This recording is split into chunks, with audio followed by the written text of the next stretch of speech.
Hey friends, today we're gonna look at some purple dead nettle. It grows in yards, it's all over the place, and what we're gonna try to do is another kitchen experiment and see if we can dry out some of the plants and make them into a tea.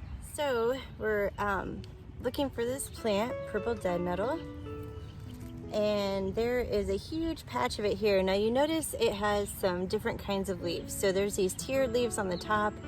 All the leaves are going to be opposite or whorled, but some of them are stalked towards the bottom of the plant. So that's a good indicator. There's another plant out here called henbit, and it looks a lot like purple dead nettle, but it's also edible, so that's kind of encouraging just in case you mix one up. But these are very easy to identify, especially when you think about the leaves on the top. They're kind of reddish, so that's a good indicator. Now I'm just gonna gather as much as I can. I'm kind of just snipping them below the little pile of leaves that are on the plant. I'm gonna try to fill up a container or two of this so we have a good amount to take home and dry out for a tea. So that'll be our next step after we get a lot of these plants. Okay, I collected 2 big containers of the dead nettles, so we're gonna go ahead and I wanna show you how much that actually is. Thanks for the assist, buds. That would be this much, so it's a pretty healthy amount. Now we do want to get some cool water running through this strainer, try to knock any bugs out. There's a fair amount of ants that made the journey back to the old homestead, so we want to kind of get rid of them, and then we're going to start the drying process after that. Okay, bud, you guard those. Just took that strainer and kind of put it in my sink and sort of did a gentle showering with the water, sort of bathing the flowers. I don't want to get them to go totally limp, so think of a little rainstorm and not a hurricane when you're washing them. And then what I'm doing, Barnes, get down please, buddy.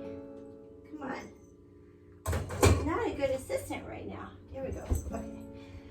What I'm doing is just laying them out on this cloth to dry, because I want to get a little bit of the moisture out before our next step, which is we're going to be sticking them in the oven at a very low temperature for a very long time. So this is just sort of a head start to that process, since I did get them all wet and tried to clean them up a little bit. So we're going to let this sit for, I don't know, half an hour, maybe 45 minutes. Gonna do some other like chores and stuff in the meantime, and then we'll come back and address the real drying process.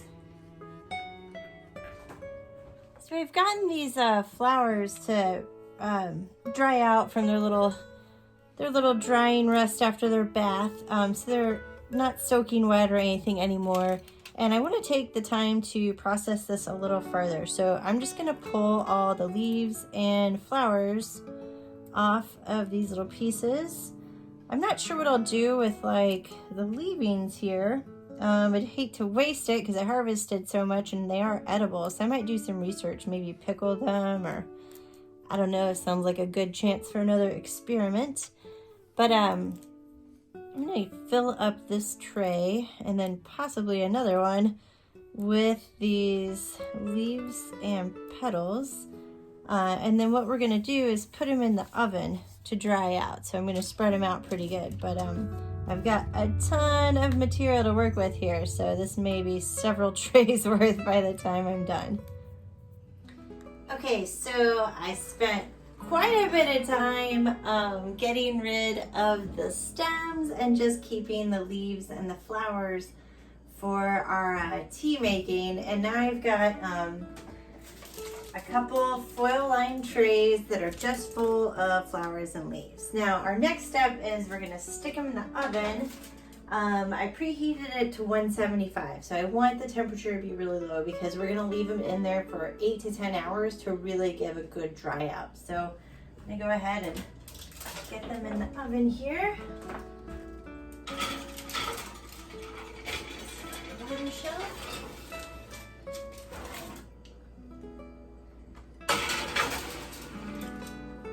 And close her up, and then we wait.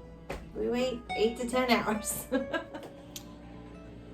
All right, Barnaby and I have finished with our awesome purple dead nettles, and we've got a pretty good jar of them. So our next step is to test it, see if it actually is a good tea. I've got this little container here that I put just a few, like probably 2 tablespoons of those dried leaves in, and it's kind of like a strainer, like an infuser. Just stick it down in here, and do you approve, Butters? Good job.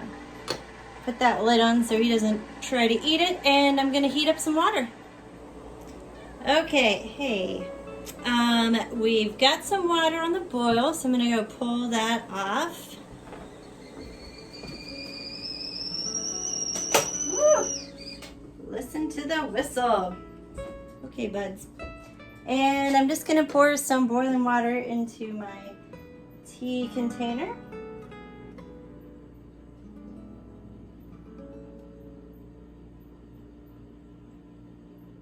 And let's see, I'm gonna get it pretty full. Okay, so I'm gonna go ahead and let that steep for a minute or two, and then we'll see how it tastes. I have no idea. It smells really weird, so we'll see.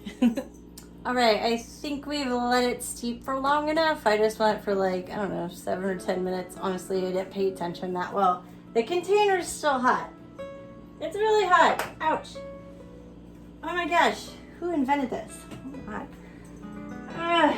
Big reach. Protective cloth. I'm going to go ahead and lift this out. Let the liquid stay in the bottom. And then, oh my gosh, because I'm really fancy, I'm going to put this in a different cup. Probably spill a lot of it. Oh no. Look at that control. Amazing. All right. So here's our purple dead nettle tea. It's supposed to help with a lot of stuff and be like a really good medicinal plant. Some people say it helps with allergies, so I just want to know what it tastes like.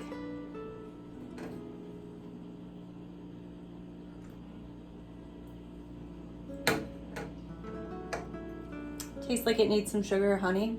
It's honestly not that bad. It tastes pretty earthy, but yeah, if you have any sweeteners, I would maybe toss some of those dudes in there. So anyway, that's our purple dead nettle tea. Hope you guys get a chance to try this.